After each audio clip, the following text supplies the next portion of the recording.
Ini kita juga akan dengar firman Tuhan dari seorang hamba Tuhan yang juga adalah dosen STT Real. Nah, kalau teman-teman tahu lantai 3 dan lantai 4 ini di atas kita ini adalah kampus STT Real.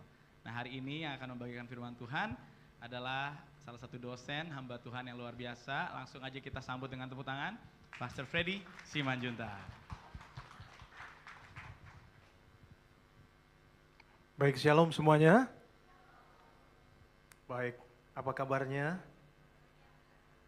Ya, luar biasa ya, di luar biasa saja ya. Baik, kita akan boleh satu orang mungkin pemain keyboard ya, boleh temanin saya. Baik, kita akan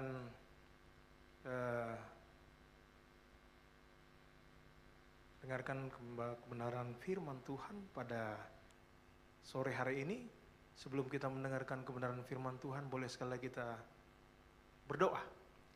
Terima kasih Tuhan Yesus buat anugerah-Mu, buat sore hari yang kami boleh jalani, yang kami boleh nikmati, yang kami boleh alami di tempat ini Tuhan.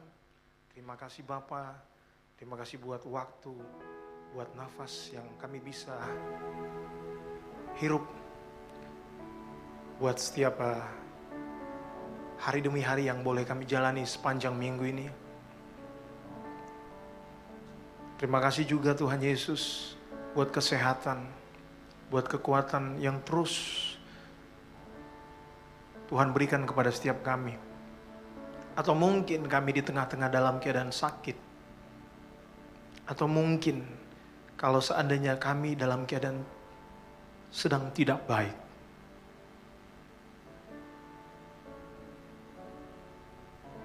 Kami tahu bahwa Roh Kudus sahabat kami yang menjahabati kami setiap hari. Kami tidak kekurangan apapun dan kami tidak pernah sendirian di dalam perjalanan kami dalam dunia ini. Dan biarlah berkenan Engkau ya Tuhan Yesus membukakan kami, menyingkapkan kepada kami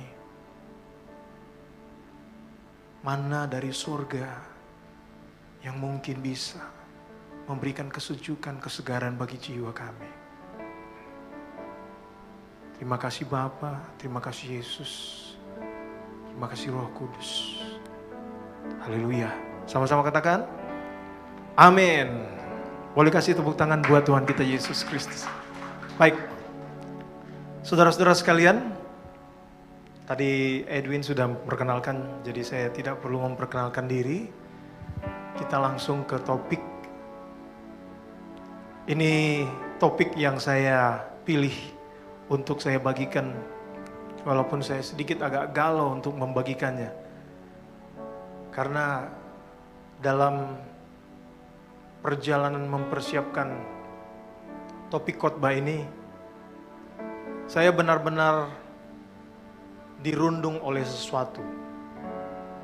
Ada persoalan yang saya harus alami. Dan saya percaya itu di dalam firman Tuhan dikatakan segala sesuatu mendatangkan kebaikan. Amin. Apapun yang kita alami hari ini, hari-hari ini, semuanya bisa mendatangkan kebaikan. Katakan amin. Baik, mari kita mulai dari ayat pembuka. Saya ajak kita buka di dalam Yohanes pasal yang ke-14. Saya akan mulai baca di dalam ayat yang ke-6. Di sini dikatakan, kata Yesus kepadanya, "Akulah jalan dan kebenaran dan hidup. Tidak ada seorang pun yang datang kepada Bapa kalau tidak melalui aku." Saudara, ketika kita berbicara tentang Yesus Kristus, maka Yesus Kristus di dalam Yohanes pasal 14 ini menyampaikan kepada para pendengarnya, "Akulah jalan." Walaupun kadang-kadang beberapa orang Kristen kadang-kadang menerjemahkan ini mungkin terlalu berlebihan. Jadi kadang-kadang orang Kristen menganggap akulah jalan, kebenaran, dan kehidupan itu di luar Yesus. Maka orang yang selain Kristen itu, maka mereka tidak akan mempunyai kehidupan. Walaupun saya tidak akan membahas dalam porsi itu.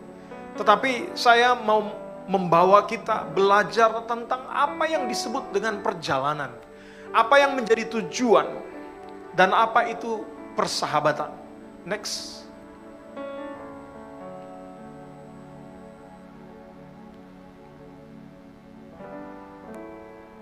Saudara, tidak secara kebetulan ya, ibadah itu kalau dalam bahasa Inggris itu diartikan service. Saudara pernah dengar kata service berulang-ulang. Tentu saja kalau saudara punya kendaraan, pasti saudara tidak asing dengan kata service. Service ini diartikan pelayanan, saudara. Saudara, artinya antara ibadah, antara servis mobil dan ibadah kita, sebenarnya ada satu semacam garis penghubung yang perlu kita perhatikan. Saudara coba bayangkan kalau saudara punya kendaraan, katakanlah kendaraan itu sudah waktunya untuk diservis. Jadi saudara pergi ke suatu tempat servis yang sangat canggih, ya, computerized, semuanya serba komputer. Saudara memasukkan semua alat-alat canggih di sana. Dan saudara lihat ruangannya bersih, penuh AC, sejuk dan wah, pokoknya menyenangkan. Tetapi saudara coba melihat di sisi lain ada juga tempat servis yang tidak sehebat, yang tidak seindah tempat servis yang pertama tadi. Ya jadul gitu ya, lalu kotor dan lain sebagainya, berdebu dan lain sebagainya. Tetapi sering sekali saudara, kita berpikir bahwa yang terbaik itu adalah ketika kita berada di tempat yang tepat. Sehingga nggak jarang saudara, yang seharusnya terjadi adalah apa yang terjadi setelah diservis. Kira-kira begitu. Ibarat seperti servis ini saudara.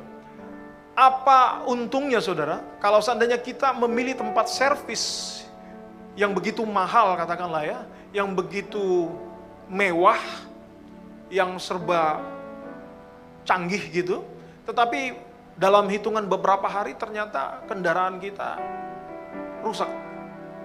Dibandingkan dengan saudara pilih tempat servis yang katakanlah itu tempat servisnya itu ya jadul, tetapi pada akhirnya kendaraan kita itu enggak punya kendala gitu. Jadi artinya saudara, yang menentukan adalah after the service. Saudara, poin saya adalah tidak bergantung kepada secanggih apa sih alat-alat yang kita pakai di dalam ibadah. Tetapi sesungguhnya ibadah yang sesungguhnya itu adalah terjadi setelah kita ibadah.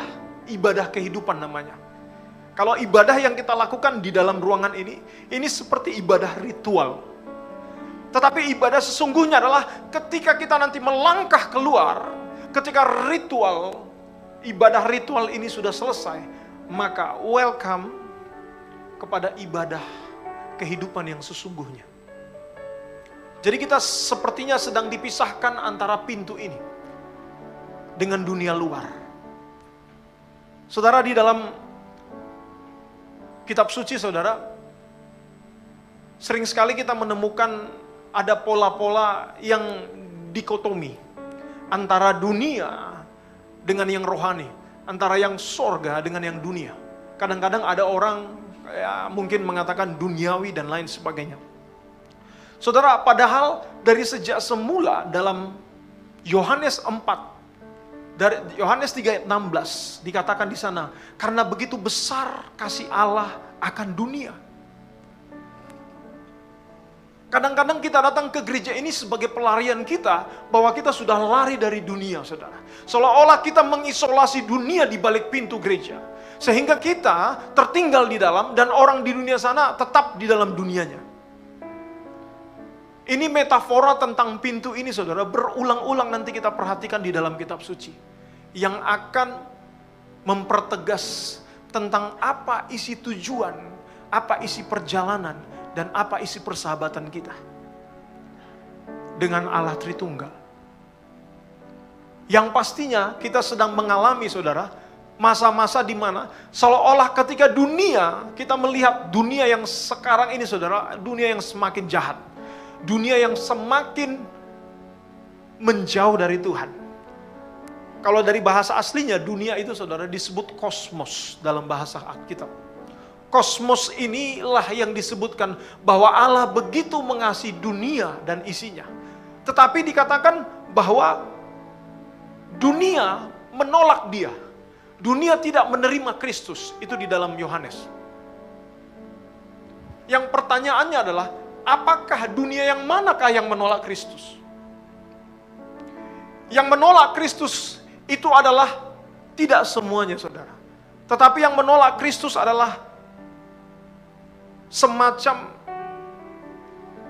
penolakan terhadap Kristus yang belum tentu semuanya adalah bagian daripada dunia ini. Kalau kita belajar tentang bagaimana Kristus mengasihi dunia, bukankah kita juga seharusnya mengasihi apa yang Tuhan kasihi? Tetapi sering sekali kita terjebak karena kita sering bertumbuh di dalam gereja, akhirnya kita keluar dari satu paradigma bahwa kita harus membenci apa yang di dalam dunia. Sehingga sampai kapanpun kita tidak akan pernah sampai kepada mereka. Next slide. Seharusnya di depan pintu ditempel, saudara, selamat memasuki ibadah. Ibadah kehidupan dimulai tepat sesudah ibadah ritual berakhir. Karena sesungguhnya, saudara, yang paling penting adalah bukan seberapa canggihnya kita ada di dalam ruangan ini, saudara. Tetapi apa yang terjadi setelah di luar sana nanti. Apa yang terjadi di luar sana, saudara. Apa yang terjadi dengan kehidupan saudara. That is the life after the service, saudara. Itulah service yang sebenarnya. Service itulah ibadah kehidupan yang kita alami di luar sana. Jadi kita sedang menunggu pintu ini. Sebentar lagi pintu ini akan terbuka, di mana kita akan selesai dalam ruangan ini, dan kita akan menuju ke suatu dunia, saudara. Ke sebuah perjalanan. Perjalanan sekarang yang ditanya, ini perjalanan apa? Next. Saudara, di sini saya bacakan secara kronologis dari Yohanes 14. Janganlah gelisah hatimu, percayalah kepada Allah, percayalah juga kepadaku. Di rumah Bapakku banyak tempat tinggal, jika tidak demikian, tentu aku mengatakannya kepadamu. Sebab aku pergi ke situ untuk menyediakan tempat bagimu. Dan apabila aku telah pergi ke situ dan telah menyediakan tempat bagimu, aku akan datang kembali dan membawa kamu ke tempatku, supaya di tempat di mana aku berada, kamu pun berada. Dan kemana aku pergi, kamu tahu jalan ke situ. Kata Thomas kepadanya, Tuhan, kami tidak tahu kemana engkau pergi. Jadi bagaimana kami tahu jalan ke situ? Kata Yesus kepadanya, akulah jalan, kebenaran, dan kehidupan. Tidak ada seorang pun yang datang kepada Bapa kalau tidak melalui aku. Sekiranya kamu mengenal aku, pasti engkau juga mengenal Bapa. Sebab kamu ini mengenal dia, dan kamu telah melihat dia. Kata Filipus kepadanya, Tuhan, tunjukkanlah Bapa itu kepada kami. Itu sudah cukup bagi kami. Kata Yesus kepadanya, telah sekian lama aku bersama-sama kamu, Filipus. Namun engkau tidak mengenal aku. Barang siapa telah melihat aku, ia telah melihat Bapa. Bagaimana engkau berkata, tunjukkanlah Bapa itu kepada kami. Ini satu narasi antara cerita komunikasi antara Filipus, Thomas, dan Yesus Kristus. Ketika Yesus mengatakan, akulah jalan. Ketika Yesus mengatakan, akulah jalan. Next slide. Saudara, seringkali kita berbicara, saudara, ketika kita berbicara tentang perjalanan, maka imajinasi kita kerap seperti ini. Kita seperti berada di satu sisi, di sebuah sisi di sini, lalu seolah-olah kita sedang menuju ke suatu tempat. Ini yang sering mungkin dalam pikiran kita ketika kita mengimajinasikan tentang perjalanan. Yang kedua, kita hanya membutuhkan sebuah jalan hanya ketika kita belum mencapai sebuah tujuan. Artinya, saudara, ketika kita sudah mencapai tujuan itu, kita nggak perlu lagi tinggal di jalan itu, karena kita sudah mencapai tujuan. Dan ini yang sering sekali, pemikiran yang seperti ini justru merugikan kita sebagai orang Kristen. Seolah-olah Kristus, next slide. Seolah-olah Kristus, next lagi. Kita akan kembali ke sini. Lagi, satu lagi. Satu kali lagi. Ya. Seolah-olah kita melihat begini saudara. Dari isi Yohanes 14 tadi, dikatakan akulah jalan dan tidak ada seorang pun yang datang kepada Bapa apabila tidak melalui aku. Jadi seolah-olah firman Tuhan ini sedang menggambarkan bahwa Yesus itu seperti bridge, seperti jalan. Dan Father itu seperti rumah tujuan akhir kita. Coba mundur ke belakang lagi. Nah, ini percakapan saudara. Percakapan antara dua orang. Yang pertama seekor panda, big panda, dan yang satu lagi tiny dragon. Jadi suatu saat ketika mereka sedang berjalan-jalan dalam suatu perjalanan yang panjang,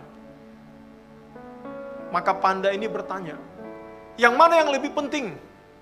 Kata big panda. Apakah perjalanan atau tujuan? Lalu dijawab kembali oleh si panda. Bukan kedua-duanya, tetapi sahabat. Saya bacakan di dalam Yohanes 14 ayat yang ke-16. Aku akan minta kepada Bapa dan ia akan memberikan kepadamu seorang penolong yang lain, supaya ia menyertai kamu selama-lamanya. Dalam satu terjemahan Alkitab Messenger, saudara, ini tidak diartikan penolong yang lain, tetapi dikatakan aku akan memberikan kepadamu sahabat yang lain.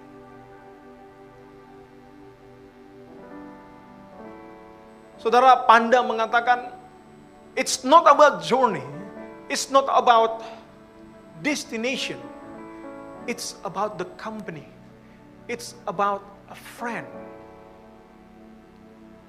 Sepanjang lagu tadi kita bicara, menyanyi tentang Holy Spirit. Kalau kita melihat saudara, perjalanan kekristenan, perjalanan iman kita adalah seperti perjalanan, sebuah perjalanan menuju kepada Bapa, kepada rumah yang kekal itu. Tetapi jalannya adalah Kristus. Tetapi Kristus mengatakan, aku tidak meninggalkan kamu sendirian.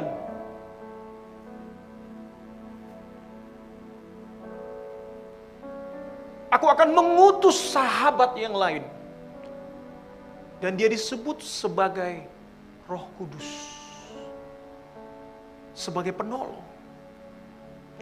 Tetapi sering sekali kita memahami antara jalan, tujuan, dan sahabat ini menjadi sebuah dikotomi yang terpisah-pisah. Saya mengalami jalan dulu, baru setelah itu nanti saya mendapatkan tujuan. Atau apa yang menjadi pemikiran kita ketika kita melihat ilustrasi tentang jalan dan tujuan. Tetapi yang pastinya, kalau saya bacakan di sini, di dalam ayat yang ke-6, Yohanes 14, akulah jalan dan kebenaran dan hidup, tidak ada seorang pun yang datang kepada Bapa kalau tidak melalui aku. Kata Filipus kepadanya, Tuhan tunjukkanlah Bapa itu kepada kami, itu sudah cukup bagi kami. Yesus mengatakan, barang siapa telah melihat aku, ia telah melihat Bapa.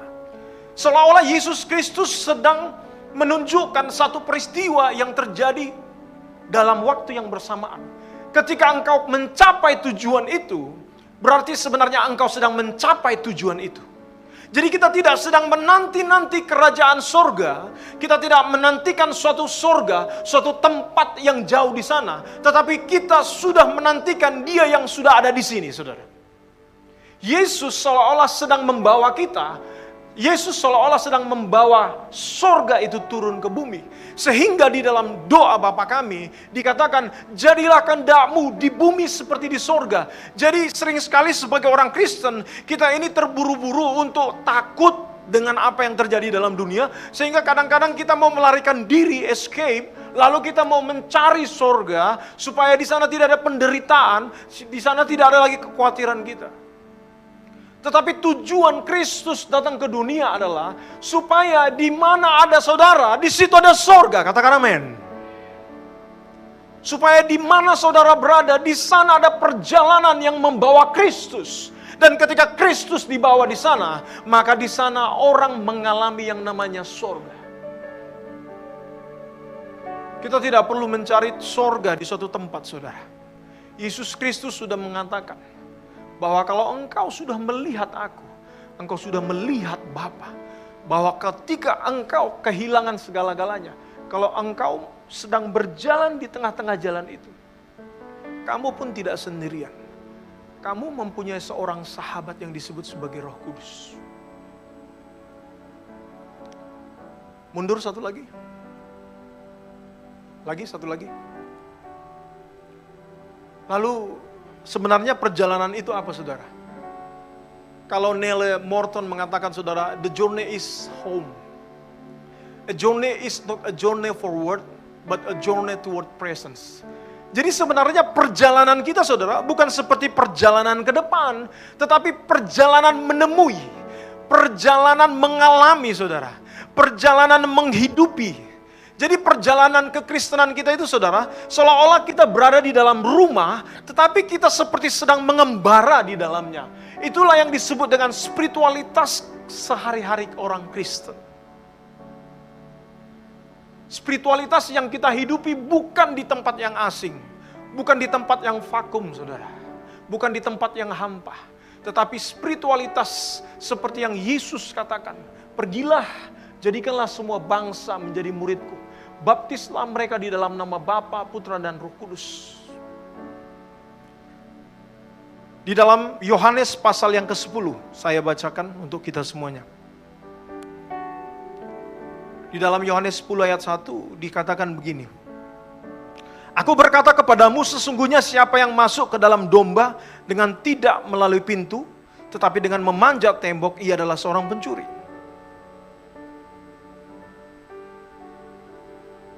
Ayat yang ke-7, maka Yesus sekali lagi, kata Yesus sekali lagi, aku berkata kepadamu, sesungguhnya akulah pintu ke domba-domba itu. Perhatikan, saudara, kalau saudara pernah melihat ada domba atau kawanan kambing, saudara, ketika mereka ada di dalam satu kandang, percayalah, saudara, saudara tidak akan pernah melihat yang disebut dengan padang rumput yang hijau kalau saudara tetap berada di dalam kandang.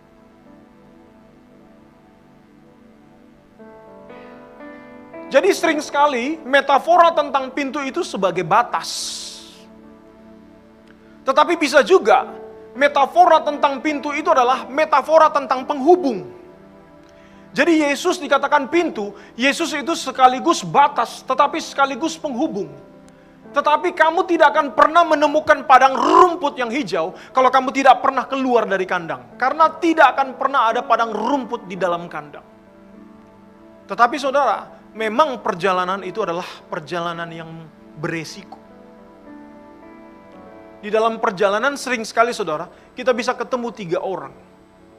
Yang pertama Xenos, orang asing, atau Barbaros, orang jahat, atau Philos, sahabat. Tetapi siapa kita yang mengatakan bahwa di dalam perjalanan Kristen itu tidak ada resiko, saudara? Yesus Kristus tidak pernah menjanjikan suatu perjalanan yang tidak beresiko. Bahkan di dalam Mazmur 3, di dalam Mazmur 23, di sana perjalanan Daud. Daud itu mengalami rupa-rupa bayang-bayang kematian. Kalau bisa dikatakan, Daud itu senantiasa berada di bawah, hampir mati. Saudara, siapa orang-orang yang setelah lahir di dunia ini yang tidak pernah mengalami yang namanya bayang-bayang kematian? Setelah manusia lahir, saudara, maka sejak saat itu bayang-bayang kematian akan mengikuti manusia itu. Tidak ada orang pun, saudara, bahkan kitab suci mengatakan bahwa bayang-bayang kematian ini mengikuti setiap orang. Tetapi apa inti daripada perkataan daripada Daud? Daud mengatakan begini, saudara. Yang terpenting adalah aku tidak takut apabila aku berjalan di dalam lembah-lembah bayang kegelapan. asalkan Tuhan bersama dengan aku. Saudara, yang terpenting dari lembah kekelaman itu, saudara, bukan soal lembahnya, saudara. Bukan saudara bisa melewatinya atau tidak. Tetapi soal kehadiran Tuhan ada nggak di sana? Ketika Tuhan hadir dalam hidupmu, saudara, maka jelaslah seperti doa Bapa kami. Seperti doa Bapa kami yang mengatakan, jauhkanlah kami dari dalam pencobaan. Maksud ayat itu, saudara, akan sangat berbeda nanti ketika di dalam 1 Korintus 13. 1 Korintus 13 dikatakan begini, pencobaan-pencobaan yang kamu alami adalah pencobaan biasa, yang tidak melebihi kemampuan manusia. Maka Allah setia dan adil, Dia tidak akan mencobai engkau melebihi batas-batas kemampuan. Jadi seolah-olah Allah sendiri pun mengizinkan kita dicobai. Allah sendiri pun mengizinkan kita mengalami yang namanya penderitaan.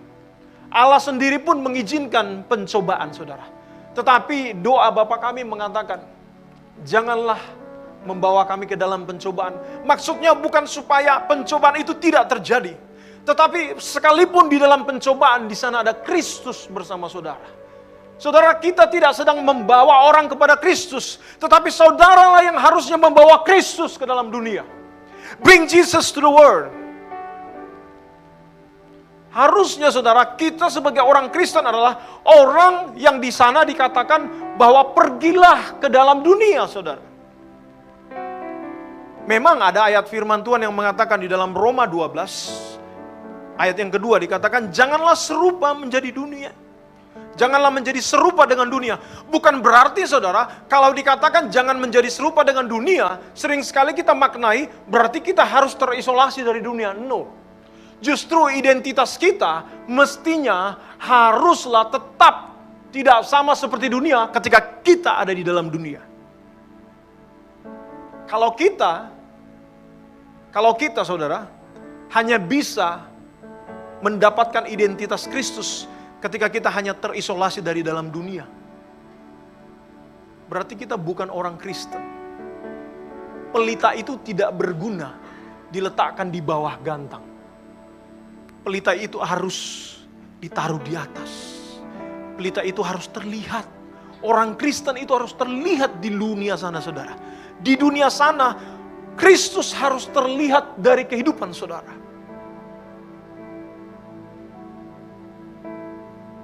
Kita tidak sedang membawa orang kepada Kristus. No, kita tidak mampu membawa orang kepada Kristus. Tetapi kamu mampu membawa Kristus keluar sana. Tapi sering kita balik, saudara. Seolah-olah kita membawa orang kepada Kristus. Who? Siapa kita, saudara? Yang bisa membawa orang kepada Kristus? No, itu pun semuanya adalah anugerah Tuhan. Tetapi bagaimana identitas kekristenan itu tetap kita bisa bawa di luar sana? Mentransformasi orang di luar sana, saudara. Jadi Neil Morton mengatakan a journey is not a journey forward. Bukan seperti sebuah perjalanan ke depan jadinya, saudara. Tetapi sebuah perjalanan toward presence. Seolah-olah setiap hari Tuhan sedang mempertanyakan sebenarnya makna hidup kita ini apa. Kadang-kadang kita berpikir sebagai orang Kristen, kita hanya memaknai makna hidup itu hanya terjadi ketika kita ada di dalam gedung gereja. Peristiwa yang kecil sehari-hari itu yang seharusnya memperwujudkan makna bahwa kita ini melihat ada Kristus di mana-mana. Seperti yang dikatakan Martin Luther. Kristus menaungi semuanya. Bahkan di sebuah daun yang gugur sekalipun, Kristus ada di sana. Sampai suatu saat Martin Luther harus hening, memperhatikan, berdiam diri di depan sebuah pohon. Dan memperhatikan daun-daun yang berguguran. Ada satu makna kehidupan di sana. Yang dimana Martin Luther melihat bahwa pada waktunya semua kehidupan ini akan gugur. Lalu bagaimana kamu memandang kepada Kristus ketika itu terjadi? Ketika daun yang hijau berubah menjadi kuning, menjadi tua, menjadi layu. Bukankah itu yang dikejar-kejar manusia, anti-aging hari-hari ini? Supaya orang bisa semakin lama semakin hidup. Kalau bisa berumur panjang, awet muda. Sampai ada teknologi yang mengatakan, sampai kepala ini bisa disambung kembali. Itu teknologi dalam dunia modern sekarang, dalam dunia medis. Saya nggak tahu apakah itu sudah bisa atau tidak. Tetapi yang pastinya saudara, orang berusaha untuk hidup selama-lamanya. Tetapi Kristus sendiri merengkuh kematian saudara di dalam tubuhnya. Allah yang tadinya adalah anti kematian, yang tidak bisa mati, bahkan dia harus memeluk yang namanya kematian saudara. Saya tidak sedang mengatakan saya sudah bisa berdamai dengan kematian. Kadang-kadang juga saya takut mengalami kematian.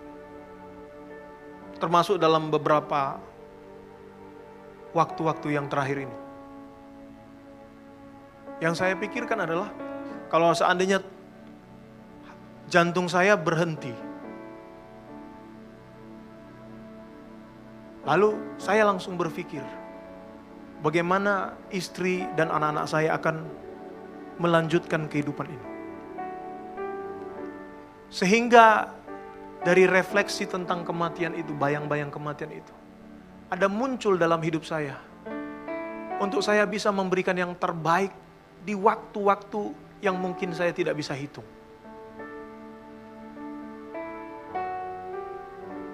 Kemarin sepanjang hari saya pergi ke servis mobil. Dari jam 8 sampai akhirnya saya pulang kurang lebih jam 5. Sepanjang hari saya di situ. Saya termenung sambil baca buku. Saya menunggu sepanjang hari. Tapi dalam pikiran saya teringat kepada anak kecil saya yang masih usia 1,5 tahun. Saya rindu mau pengen peluk dia. Tetapi saya masih ada di tempat servis mobil.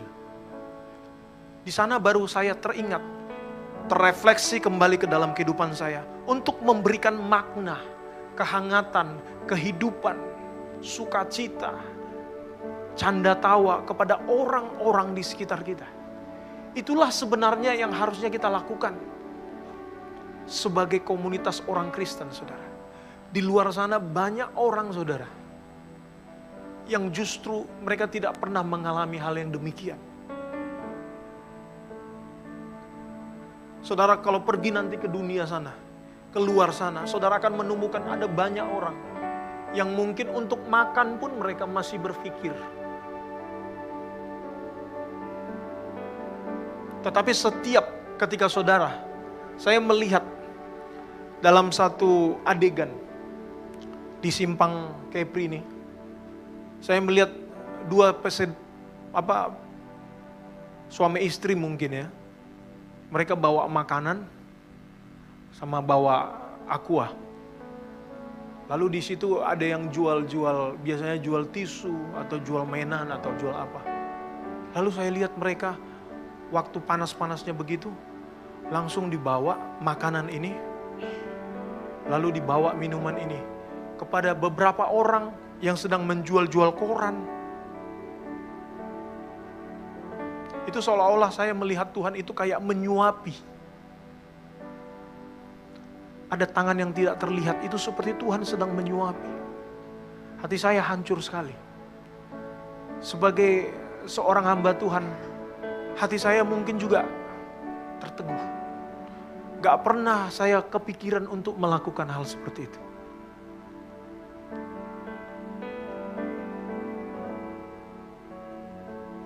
Saya melihat ada satu persahabatan di sana. Tapi seolah-olah persahabatan itu hanya cuman sekilas selesai. Kadang-kadang Tuhan tidak menuntut pekerjaan yang luar biasa, saudara. Kadang-kadang Tuhan hanya meminta hal yang biasa.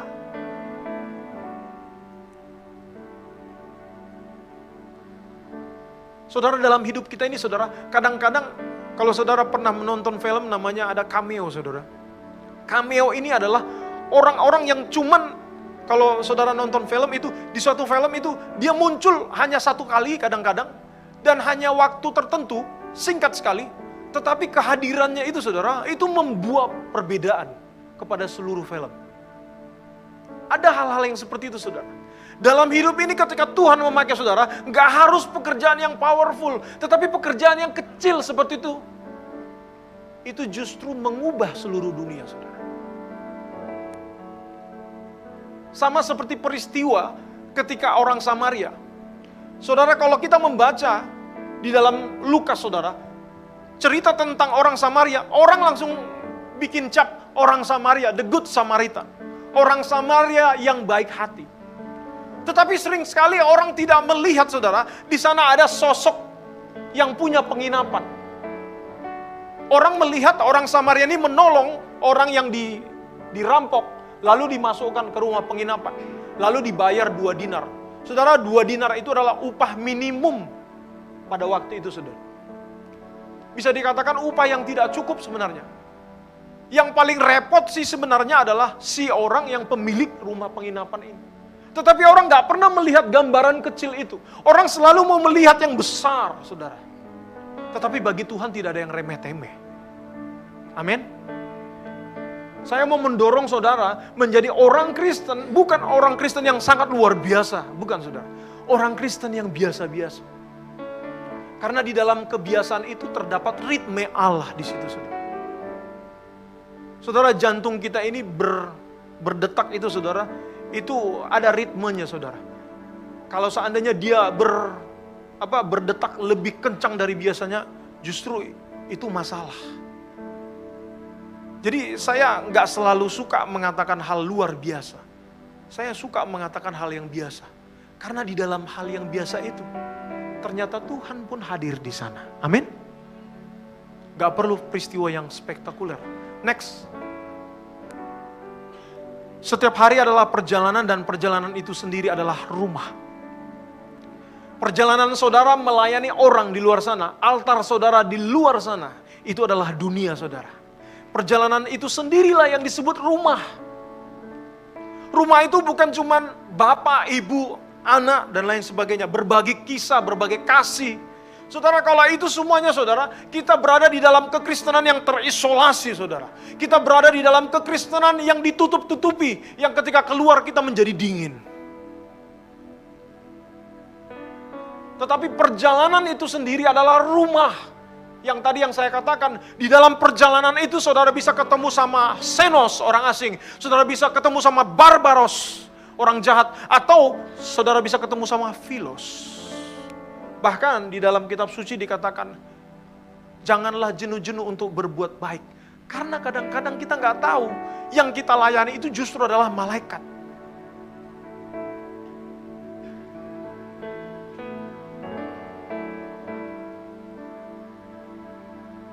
Itulah sebabnya saya memberanikan diri saya, saudara. Karena sesungguhnya hari ini saya cukup terganggu dengan seseorang yang cukup melukai, kata-katanya cukup melukai saya. Tapi justru saya harus menghidupi apa yang saya sampaikan. Dia bisa jadi di sana ketemu sama Barbaros. Atau bisa jadi nanti Barbaros itu justru berubah menjadi Philos. Who knows?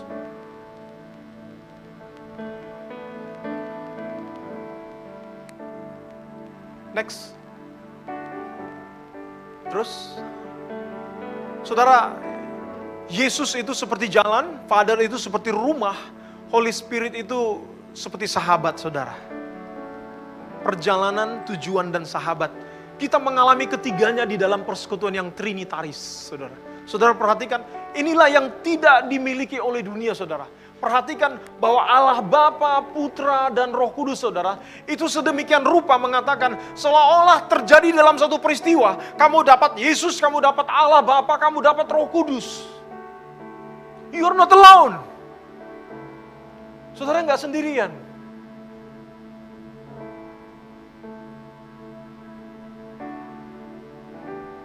Dan itu yang harusnya menggerakkan kita, saudara.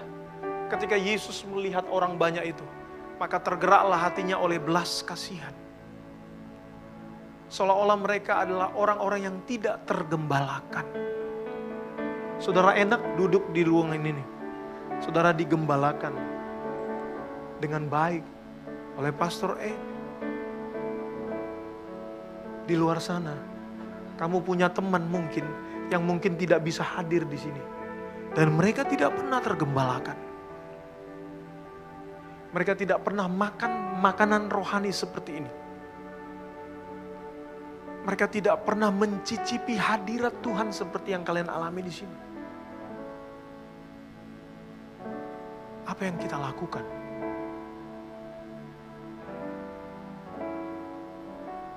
Seolah-olah Tuhan sedang mengamplifikasi lagu sekolah minggu. Karena Bapa di surga selalu lihat ke bawah, hati-hati gunakan matamu. Mata kita sedang memandang apa? Dan Kristus sedang memandang apa? Jangan-jangan kita hanya memandang kesukaan kita. Yang di mana di sana Kristus sedang memandang sesuatu yang berbeda. Apakah saudara memandang apa yang Kristus pandang? Next slide. Saudara, panggilan Allah itu seluas dunia. Saudara, feel at home, dunia di tempat di mana ciptaan ini bertumbuh, saudara. Ini juga adalah rumah Allah. Rumah Allah itu not merely a church. Semata-mata rumah Allah itu. Kalau dibaca, kalau kita baca nanti di dalam Kisah Para Rasul, bagaimana Stefanus mengatakan, rumah apakah yang engkau bangun kepadaku? Langit adalah tumpuan, bumi adalah tumpuan kakiku. Jadi Yesus sendiri, Allah sendiri mengatakan, rumah apa yang kau mau bangun sama aku? Kau mau rumahkan aku seperti apa? Feel the word as your home. Saudara pergi ke dunia, saudara. Bangun rumah di sana. Bawa Kristus ke sana, saudara. Karena panggilan Allah itu seluas dunia. Dan sesuai dengan panggilan itu, saudara, dia berlaku untuk semua orang. Tidak ada pekerjaan yang terlalu remeh hingga direndahkan Allah, dan tidak ada pekerjaan yang terlalu mulia hingga Allah membutuhkannya. Saudara, we bring Christ to the Lord. We bring Christ to the people, not bringing people to the Christ.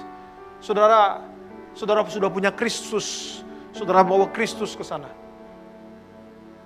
Dengan cara yang sangat sederhana sekali. Kalau saudara lihat mereka lapar, kasih makan. Saudara lihat mereka haus, kasih minum. Saudara lihat mereka menangis, saudara menjadi pundak mereka, di mana mereka bisa menangis bersama saudara.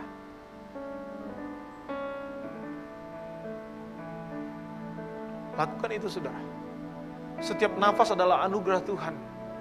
Jika kita hanya fokus untuk pergi ke surga suatu hari nanti, kita nanti akan gagal untuk menghadirkan surga di bumi ini, saudara. The question is, seberapa banyak surga yang sudah saudara bangun di bumi ini? Bukan seberapa jauh langkah saudara sudah mendekati surga, tetapi seberapa banyak surga yang sudah saudara bangun. To the people outside there, to the others, kepada orang-orang di luar sana. Seolah-olah mereka sedang melambai-lambai. Take me home, take me home. Dan kita sedang berdiri di ambang pintu sana. Apakah kita mau merengkuh mereka? Atau kita kembali menutup pintu itu? Gereja adalah alat, bukan tujuan. Gereja penting, betul. Tapi bukan tujuan. Dia adalah alat. Bagian yang terpenting dalam gereja adalah apa yang terjadi setelah ini. Next. Saudara, ini dua sisi yang menjadi refleksi kita. Bila kita hanya memperhatikan sisi kehidupan spiritual, tanpa memperhatikan yang lain, maka kita menjadi pendoa yang tidak melakukan apa-apa. Do nothing. Atau sebaliknya, jikalau kita hanya berfokus pada sisi kehidupan, jasmani, tapi tidak memperhatikan sisi spiritual, maka kita menutup pemahaman dan kemungkinan mendapatkan kekuatan serta pertolongan dari sumber kehidupan yang kita miliki, yaitu Tuhan yang memelihara kita.